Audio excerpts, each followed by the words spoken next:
Margaret Ellis had always cherished the quiet rhythm of her life. At 52, she lived in a spacious waterfront condo in Seattle's upscale Belltown district, with panoramic views of Puget Sound that sparkled under the Pacific Northwest sun. Her days were filled with purpose. As a lead financial analyst at Pacific Crest Investments, she managed multi-million-dollar portfolios with the precision of a surgeon. Evenings brought simple joys, tending her rooftop herb garden, sipping chamomile tea while reading mystery novels, or walking her rescue golden retriever, Max, along the waterfront trails. To the world, she was the epitome of graceful maturity, shoulder-length chestnut hair with subtle silver highlights, warm green eyes framed by faint laugh lines, and a wardrobe of tailored blazers and silk blouses from Nordstrom Rack. She drove a sensible 8-year-old Honda CR-V, shopped at thrift stores for vintage finds, and volunteered twice a week at a local literacy program for seniors. But beneath this unassuming exterior lay a truth few knew. Margaret's family had old money from her parents' real estate empire in the 1980s.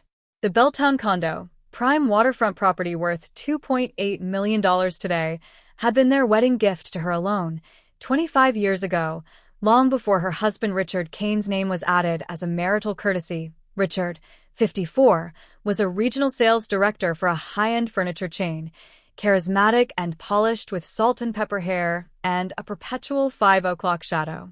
They met at the University of Washington, her the straight-A accounting whiz, him the smooth-talking business major with big dreams. They married young, full of passion and plans for a house full of kids. But biology had other ideas. After 5 years of fertility treatments, specialists found no clear cause, just heartbreak. They grieved privately, then pivoted to careers and adventures. European backpacking trips, weekend sailing on the Sound, building a life that felt complete despite the empty nursery. Or so Margaret thought. 3 weeks before their silver anniversary, the cracks appeared. It was 2:47 a.m. when whispers pulled her from sleep. Richard's voice drifted from the living room, low and urgent, phone pressed to his ear. "We time it exactly right at the party. No room for error. She'll be too shocked to fight back." "Yeah, Mom. The lawyer says public humiliation seals it. Emotional distress makes her sign anything. The condo's ours once," she waves her claim. Margaret froze under the down comforter, heart hammering like a trapped bird. His mother, Lorraine Kane, replied in her clipped, aristocratic tone. "Good. My nephews deserve it more than that frumpy wife of yours. They've got families starting. Call Whitaker first thing, confirm the papers." Richard chuckled softly. "She's clueless, Mom. Trusts me like always.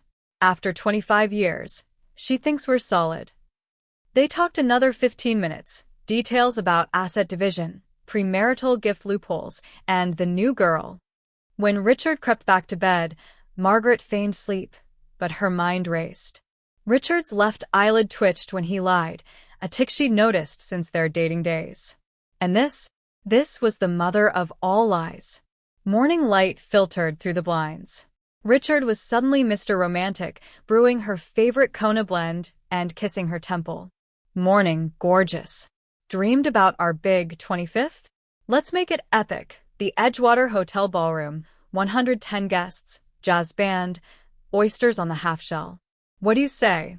Margaret sipped her coffee, masking her nausea. In 25 years, anniversaries were her domain, cozy dinners at Salumi or hikes in the Olympics. Richard complained about costs, showed up late. "Sounds extravagant," she said evenly, watching that telltale twitch. "Budget okay?" "Don't sweat it," he grinned, eyes darting. "I've got bonuses stacked. Want the city to see our success." As he dashed out for meetings, his phone buzzed on the quartz counter. A text preview. "Lila, can't wait for our penthouse life, babe. Post-party. It's you and me forever." Margaret's stomach dropped. Lila, not a colleague. She didn't touch the phone, too risky. Instead, she brewed more tea and pieced it together. Late-night plotting with Lorraine. Sudden extravagance. New life, whispers. The condo, her parents' gift, solely in her name at purchase. Richard added later for tax reasons. Had they lured up to contest it? A knock echoed. Lorraine Kane swept in, fox fur stole draped over her Chanel suit, diamond studs glinting. At 76, she was a force, widowed steel magnate's wife, living in a sprawling Bellevue estate. "Margaret, dear," she cooed, air-kissing cheeks without contact. "Heard about the grand party. The Edgewater? Classy. Proper silver milestone needs spectacle, not some hole in the wall." Lorraine's eyes catalogued the open-plan kitchen, assessing leather sectionals and abstract wave paintings like an appraiser. Thinking ahead, she continued, perching on a bar stool. "Richard's 54. No grandkids. Time for wills.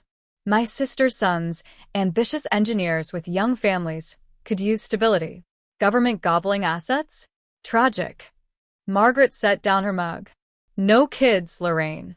And the condo's settled." Oh, pish. "For the nephews, then." Dismissive wave.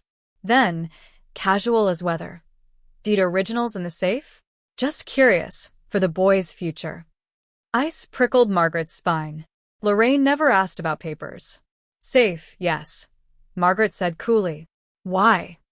"Safeguards, dear. You never know." Lorraine patted her hand. Cold, bearinged.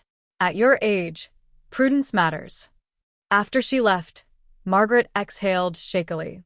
Puzzle pieces snapped. Calls, affection, party, condo probes. Public divorce trap. Humiliate her at the celebration. Force a quick settlement waiving her premarital claim. She grabbed her laptop. Richard's browser, left logged in on the guest profile, yielded gold. Seattle Divorce Asset Division, proving marital contribution to gifted property, emotional coercion and settlements. Searches spanned 2 weeks. Heart racing, she called Sophia Reyes, college roommate turned divorce attorney at a downtown firm. "Margaret? Your voice sounds haunted." Spill. Over lunch at Pike Place's Mats in the Market, Margaret unloaded. Sophia's dark eyes narrowed. Textbook elder manipulation playbook, minus the elder. Public shaming breaks you psychologically. Lawyers prepping, duress, waivers. But you're ahead. Condo premarital? Game changer. Parents gifted it 1998. Richard added 1999 post-wedding. Prove funding source, your folks' account. Slam dunk separate property. Sophia's phone buzzed. Heads up, check joint accounts. He's draining for the surprise. Margaret did. $35,000 gone last month. Jewelry at Tiffany's, the Edgewater deposit, hotel comps at W Seattle. A $12,000 engagement ring charge. Her phone pinged. Richard. Home late, client dinner. Love you. Love. The word burned. That evening, he arrived with orchids and truffles. "For my forever girl," he murmured, nuzzling her neck. Perfume lingered, floral, youthful, not hers. "We need to talk future," Margaret tested. Richard stiffened. After party. "Tonight's perfect, no heavy stuff." Perfect cover. As he showered, she forwarded his synced iCloud texts, hacked via old shared Apple ID. "Lila. Penthouse are soon? Tired of motels." Richard. "Patience, love. Mom/lawyer Whitaker handle it." Party's speech crushes her spirit. She signs condo waiver. New Year's, your Mrs. Kane 2.0. Lila Brooks, 29, realtor. Photos. Blonde, Pilates toned, Richard's arm around her at Alki Beach. Margaret copied everything to an encrypted drive. Then, the ace. 2 days prior, a FedEx from Zurich. Great-aunt Ingrid, father's sister, childless industrialist widow, passed. Bequest, Zurich lakeside flat, $950,000, Aspen Ski. Chalet, $1.2 million, Swiss accounts, $2.9 million total. Over $5 million. Margaret Soleil. No one knew. Planned anniversary reveal, romantic cruise funded by it. Now? Her fortress. She transferred $150,000 to a solo Vanguard account. Called her boss, Tom Hargrove. "Margaret, you okay?" Sound off. Personal storm brewing. Divorce ambush. Job safe. Always. You're gold here. Whatever happens, door open. Night fell. Richard rehearsed in his study, muffled. Admit mistake. Time for change. Fair split. Margaret lay awake. Tomorrow's party, his trap. Her counterstrike. Dawn broke gray over Puget Sound. Margaret rose early, Max whining at her feet. Richard slept soundly, oblivious. First stop, notary Elias Grant, who handled the 1998 condo gift. Margaret Kane Ellis now? Years since that closing. Confidencial favor, Elias. Condo deed, premarital proof. He dug archives. Your parents wired $1.1 million direct. Title, Margaret Ellis, sole owner. Richard added 1999 quitclaim, no contribution proof. Divorce? Ironclad separate property. Certified letter by noon. Next bank. Coint chicken, $42K withdrawn, Lailas Birkenbach, $18K, Etzwater, $52K deposit, Viteke retainer, $7K. Margaret split remaining $210,000, half hers, frozen pending court. Sophia met her at Elliott Bay Book Company Cafe. Texts gold, admissible. Inheritance? Bulletproof. Move fast. File first, claim abandonment / emotional abuse. Plan, attend party. Let him speech. Flip script with docs. Sophia nodded. Bosses, friends witnessing? Destroys his cred. Record discreetly. Home. Lorraine arrived to help. Brought spa voucher. Pamper yourself, dear. You're comfortable but anniversary glow. Subtext. Frumpy old wife. Papers safe? She probed again. Attorney has them. Margaret lied smoothly. Lorraine's smile faltered. Wise. Richard home late, cologne heavy. Huge day tomorrow. Rehearse speech, life-changing. Margaret smiled. Can't wait. Midnight call overheard. Mom. Whitaker confirms, public scene equals duress waiver. Lila meets colleagues as assistant. Penthouse hours. Margaret texted Sophia screenshots. Friday. Inheritance formalization at Swiss consulate. Consul Klaus verified. Fräulein Ellis. Accounts transfer 7 days. Properties immediate. Zurich key mailed. Aspen deed yours. $5.2 million fortress. Edgewater recon. Opulent ballroom. Chandeliers. 110 RSVPs manager. $52,000 total. Mr. Kane spared no expense. Victor Twitchy dinner. Speech about our journey, future plans. Exciting, Margaret said, fingering folder in lap. Deed cert, text printouts, inheritance summary. Lorraine pre-party. My grandson's engineers with kids. Need security. Condo perfect starter. Separate Lorraine. Her eyes narrowed. Party night. Margaret in sleek black sheath, new, Nordstrom. Pearl earrings mothers. Richard dapper in tux, sweating. Edgewater glowed. Jazz trio, Dungeness crab towers, 110 guests, colleagues, neighbors, family. Lila, marketing aide, blonde perfection, clinging to Richard. CEO Greg Larson. Margaret, 25 years, inspiring. Thanks, Greg. Truth shines. Head table, toasts flowed. Then, Richard Kane words? He rose, mic in hand, 110 eyes on him. Friends, 25 years, a milestone. Margaret and I met young, built much. But wisdom comes with age. What felt right then isn't now. Guests shifted uncomfortably. People evolve. I endured a mismatch too long. Passionless, stagnant. Time for honesty. Our marriage ends. Divorce papers ready. Fair split. Condo shared marital asset. Gasps. Lorraine smirked. Lila preened. Whitaker, dowdy suit, corner table, nodded. Greg. Richard, what? Richard pressed. Margaret gets alimony. I keep penthouse. My contributions justify. Meet Lila, my future. Lila waved coyly. Outrage bubbled. Margaret's sister Clara. After 25 years? Shameless. Margaret stood serene. Mike from limp Richard. Thank you, Richard. Transparent indeed. Silence. I knew 3 weeks. Overheard calls with Lorraine. Cracked phone. Lila texts promising penthouse life. Bank drains. Bank drains. $42,000 on her. Party Whitaker. Whitaker bolted. Blocked by waitstaff. Condo? Parents' 1998 gift, my name soul. Elias Grant certifies premarital untouchable. Richard Blanched, impossible. Inheritance? Aunt Ingrid's death. Zurich flat $950,000.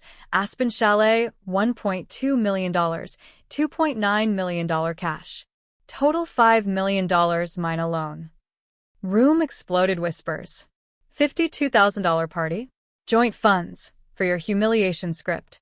But I'm generous. Take cabin half, $80,000. Your BMW half, $22,000. Debt's yours. $38K loans, Chase, KeyBank, for Lila's baubles. Lila shrieked. You promised condo. Chaos. Greg. Richard. Fired Monday. Margaret, promoted VP slot open. Lorraine lunged at Lila. Slut ruined my son. Fists flew. Security intervened. Videos rolled, Raute Silver scandal trended live. Margaret exited amid cheers. Queen. Boss move. Taxi home. Sound glittering. Freedom. The morning after the party felt like waking from a fever dream, except the fever was real, and the dream was Margaret's old life. She didn't go back to the Belltown condo that night. Instead, she checked into a quiet boutique hotel near Pike Place Market, one with thick walls, soft lighting, and no memories of Richard. Max curled up beside her on the king bed while she stared at the ceiling and let the adrenaline drain away. Her phone had exploded. 87 missed calls from Richard, 41 from Lorraine, 19 from unknown numbers, probably Whitaker or Lila's friends, and dozens of texts ranging from begging to threats. She read none of them. At 7:12 a.m., she opened her laptop and began the real work. First, secure the inheritance. She called the Swiss private banking liaison assigned to Aunt Ingrid's estate. A polite woman named Dr. Lena Vogel answered in flawless English. Mrs. Ellis, the transfer instructions are ready. Zurich account now in your name alone. The Aspen Chalet title was overnight to your attorney yesterday. The Zurich flat keys will be couriered tomorrow. Total liquid assets cleared, 4,820,000 Swiss francs, approximately 5.38 million US dollars. After fees. Do you wish to proceed with diversification? Yes, Margaret said calmly. 50% into index funds, 30% into municipal bonds, 20% into cash equivalents. No joint access. New accounts only in my name. Understood. We'll have confirmation by end of day. Next, the condo. She emailed Elias Grant the notary. He replied within 20 minutes with a certified PDF attachment. Affidavit of premarital gift, Belltown waterfront condo. Funding source, Margaret Ellis's parents' trust account, 1998. No monetary contribution from Richard Kane at purchase or during ownership. Quitclaim deed adding spouse in 1999 was courtesy only, 0 equity interest proven. She printed 3 copies, signed 1, and scanned the rest into her encrypted drive. Then Sophia called. You're trending, Sophia said without preamble. Hashtag Silver Anniversary Scandal has 1.2 million views already. Someone uploaded the full speech plus your mic drop. Richard's face when you pulled the folder? Mem gold. Margaret exhaled a small, tired laugh. I didn't do it for likes. I know, but it helps. Public pressure means he can't spin this privately. His company already issued a statement. We are reviewing Mr. Kane's conduct. Translation, he's done. Margaret leaned against the hotel window, watching ferries cut across the sound. What now? Monday 9 a.m., King County, Superior Court. We file for dissolution, request temporary orders freezing joint accounts, exclusive use of condo, and restraining order if he shows up. We attach everything, texts, bank statements, inheritance summary, premarital affidavit. Judge Ramirez is on family rotation this month. She does not tolerate financial concealment or public humiliation stunts. Margaret nodded even though Sophia couldn't see. I'll be there. That afternoon she met her boss, Greg Larson, at a discreet coffee shop near the office. Greg looked exhausted, not from work, but from secondhand embarrassment. Margaret, I'm so sorry. I had no idea. No one did, she said gently.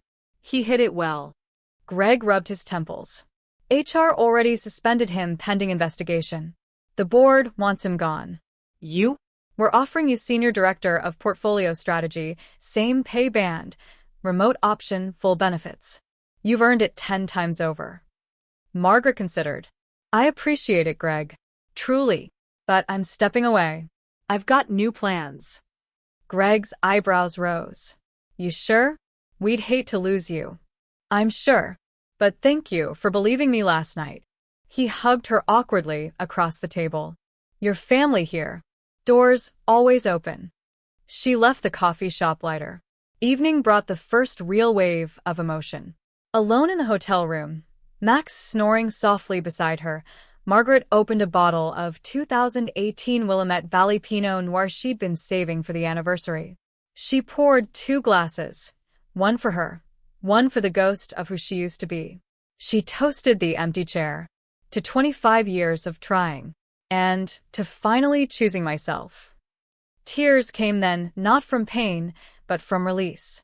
She cried for the girl who believed in forever, for the woman who endured too long, and for the future she was finally allowed to write. Saturday, she moved Max and 2 suitcases into a furnished short-term rental in Queen and high ceilings, wood floors, view of the Space Needle. No memories. No Richard. Sunday, she met Sophia at her office downtown. Sophia spread documents across the conference table like battle plans. Temporary orders request, exclusive possession of condo, freeze on joint accounts, no contact except through counsel. We're also seeking attorney fees. His stunt at the Edgewater qualifies as bad faith. Margaret signed where indicated. Sophia hesitated. You okay? Really? Margaret looked out at the gray Seattle sky. I'm not okay yet, but I'm not broken. That's enough for now.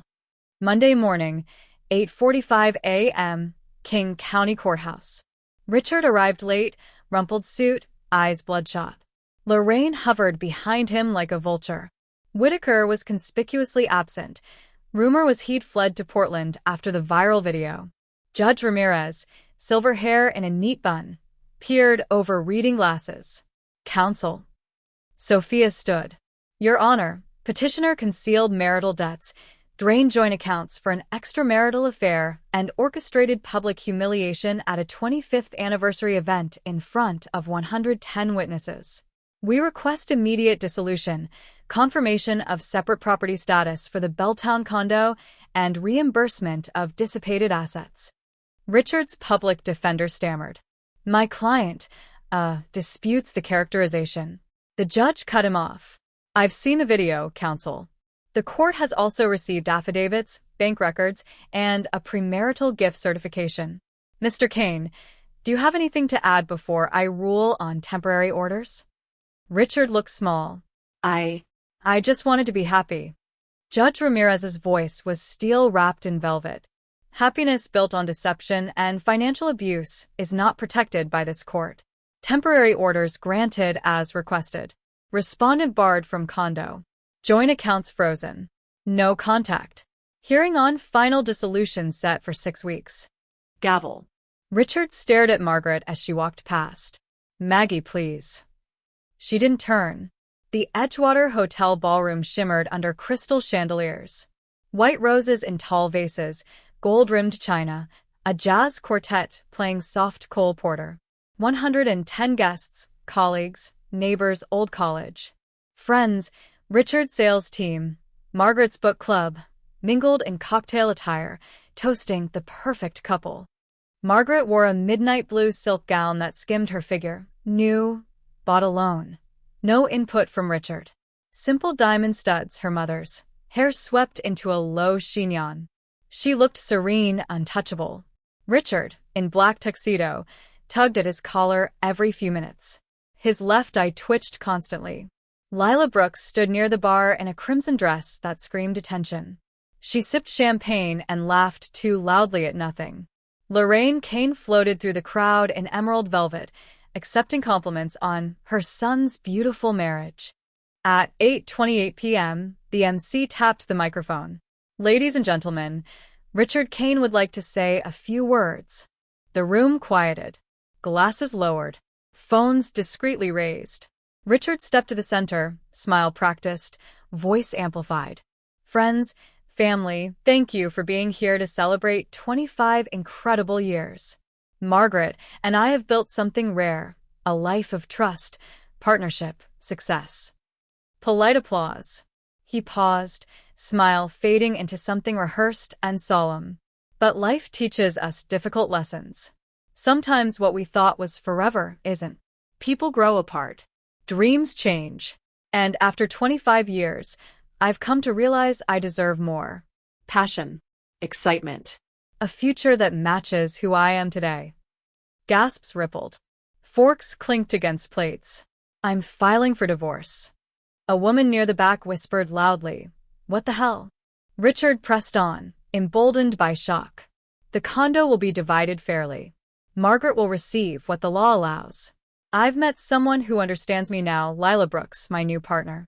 Lila raised her glass with a smug smile. Lorraine beamed like she'd won the lottery. Margaret sat motionless for 3 heartbeats. Then she rose.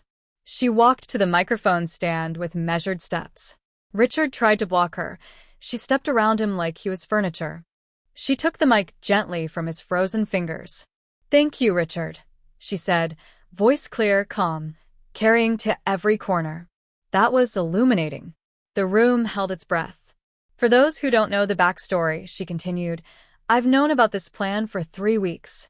The late-night calls with Lorraine. The texts with Lila promising our new penthouse life.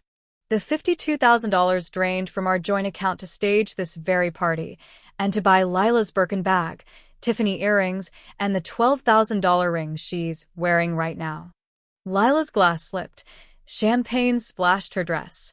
Margaret pulled a slim folder from her clutch. "Here's the truth Richard forgot to mention. The Belltown condo? A premarital gift from my parents in 1998. Sole title in my name. Certified affidavit from the original closing attorney. Untouchable in divorce." Richard's face drained of color. "And 3 weeks ago," Margaret continued, "I received an inheritance from my great-aunt Ingrid in Switzerland. Zurich lakeside apartment, $950,000. Aspen Chalet, $1.2 million. Liquid assets, $2.9 million. All in my name alone." A collective gasp rolled through the room. Margaret looked directly at Richard. "So, when you talk about fair division, you get half the weekend cabin in Leavenworth, about $82,000, and half your company car lease. Everything else?" Meaning? Lila shrieked, "You promised me the penthouse." Guests turned on her like wolves. Margaret raised a hand. "I'm not finished."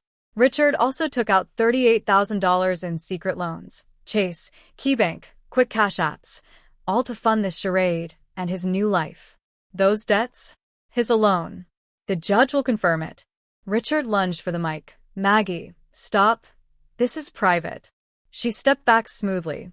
"You made it public when you planned to humiliate me in front of 110 people. Now everyone knows." Greg Larson stood.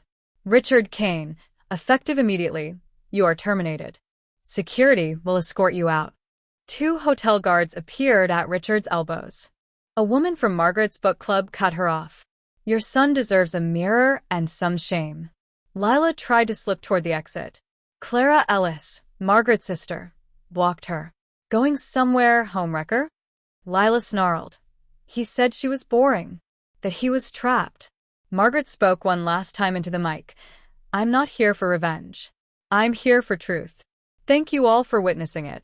She set the microphone down, gathered her clutch, and walked out, head high, heels clicking on marble. Behind her, chaos. Richard shouting, "You're ruining my life." Lila screaming at Lorraine, "You said the condo was guaranteed." Lorraine slapping Lila across the face. Greg Larson on the phone. "HR, issue the termination immediately." Multiple phones recording. The video would hit 4.7 million views by morning. Margaret stepped into the cool Seattle night. A light mist fell on her face. She breathed deeply. For the first time in 25 years, the air tasted like freedom. 6 weeks later, final hearing. King County Superior Courtroom 7C smelled of lemon polish and old paper. Margaret sat beside Sophia in a charcoal blazer, hair pulled back, calm as still water. Across the aisle, Richard looked diminished. Ill-fitting suit, dark circles, no Lorraine in sight. She'd moved to a one-bedroom in Renton after her Bellevue house sold to cover debts. Judge Ramirez reviewed the final packet. Petitioner concealed $38,000 in marital debts used for extramarital purposes. Respondent proved premarital status of Belltown condo via certified affidavit. Inherited assets from Switzerland confirmed separate property. No minor children. No basis for alimony. Gavel. Marriage dissolved. Richard stared at the floor. In the hallway he tried one last time. Margaret, can we talk? Just us. She met his eyes, the same hazel she once loved. There's nothing left to say, Richard. She walked past him into sunlight. 3 months later, Margaret sold the Belltown condo, $2.9 million after fees. She bought a light-filled houseboat on Lake Union. 2 bedrooms, rooftop deck for Max, walls of windows. No morgue. No memories. She resigned from Pacific Crest. Greg threw a quiet goodbye lunch. You're irreplaceable, he said. But I'm proud of you. She started a small publishing imprint, Ellis Press, focused on Nordic and Swiss women writers in translation. First title, A Quiet Memoir by a Swiss Mountaineer Widow. It sold modestly but steadily. She flew to Zurich twice. The lakeside flat smelled of cedar and old books. She kept it as a writing retreat. Aspen Chalet became a winter escape. She learned to ski again at 52. Richard? He drove for Lyft in a 2014 Prius he bought back from Margaret for $8,000. Lorraine lived in subsidized senior housing after her last asset sale. Neither reached out again. One evening Margaret sat on her houseboat deck, Max at her feet, watching float planes land on the lake. She opened a letter that had arrived that day, forwarded from the old condo. Richard's handwriting. Margaret, I don't expect forgiveness. I destroyed the best thing I ever had. I see that now. I live in a studio in Tukwila. Drive strangers for money. Mom barely speaks to me. I lost everything because I thought happiness was somewhere else. It was right in front of me. I'm sorry. Not for me, for you. You deserved better. Always did. She read it twice. Then she folded it, placed it in a drawer with the old wedding photos, and closed it. She didn't reply. That night she called Sophia. Drinks on my deck tomorrow? Sunset. Bring your new girlfriend. Sophia laughed. Only if you promise not to talk about exes. Margaret smiled into the phone. Deal. She hung up, poured a glass of Oregon Pinot, and watched the sky turn rose gold over the water. 25 years ended in one night. But a new life, quiet, earned, hers, had just begun. If this story touched your heart, please hit the like button. For more emotional and powerful stories, subscribe to our channel. Don't forget to turn on the bell icon so you never miss a new story. Comment below and tell us how you felt about Grandma's story.